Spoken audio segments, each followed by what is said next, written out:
నవ్వే శ్రీనివాసులు ఎస్ఎఫ్ఐ జిల్లా ఉపాధ్యక్షులు కార్పొరేట్ ప్రైవేట్ విద్యా సంస్థలకు కొమ్ము కాస్తున్న డిప్యూటీ వెంటనే సస్పెండ్ చేయాలని చెప్పేసి ఎస్ఎఫ్ఐ విద్యాసంఘం మేము డిమాండ్ చేస్తున్నాం.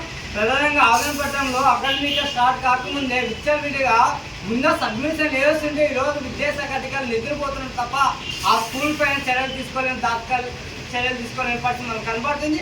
కాబట్టి తక్షణమే ఈరోజు జిల్లా విద్యాశాఖ అధికారులు స్పందించి డిప్యూటీఓ పైన విచారణ చేపట్టి ఆయనపై చర్యలు తీసుకోవాలని చెప్పేసి డిమాండ్ చేస్తాం.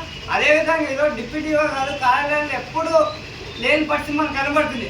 ఆయన కేవలం సంతకాల కోసమైనా లేదా ప్రైవేట్ స్కూల్ కలవాలన్నా కేవలం తన ఇంటిని సొంత కార్యాలయంగా మార్చుకునే పరిస్థితి మనకు కనబడుతుంది. ఈరోజు విచ్చలవిడిగా పాఠశాలలో కళాశాలలో పుస్తకాలు టై బెల్ట్ షూస్ ఇలాంటి ప్రభుత్వ నిబంధనల విరుద్ధంగా అమ్ముతుంటే ఈరోజు కేవలం చూస్తున్నారు తప్ప దాన్ని చర్యలు చేపట్టాలని చెప్పేసి ఈరోజు అధికారులు ఏమాత్రం చర్యలు చేపట్టలేని పరిస్థితి. ఈరోజు డిప్యూటీ గారు అడుగుతున్నారు, మీరు కంప్లైంట్ చేయండి అంటే మేము కంప్లైంట్ ఇచ్చేంత వరకు మీరు స్పందించాలని చెప్పేసి డిప్యూటీ గారు అడుగుతాం. డిప్యూటీ పైన అనేక అనుమానాలు ఉన్నాయి. కాబట్టి తక్షణ ఆయన పైన విచారణ చేపట్టి చేపట్టాలా, లేని పక్షంలో పెద్ద ఎత్తున ఆందోళన చేయడానికి స్వీకరించిందని చెప్పేసి ఈ సందర్భంగా విద్యాశాఖ అధికారులకి తెలియజేస్తాం.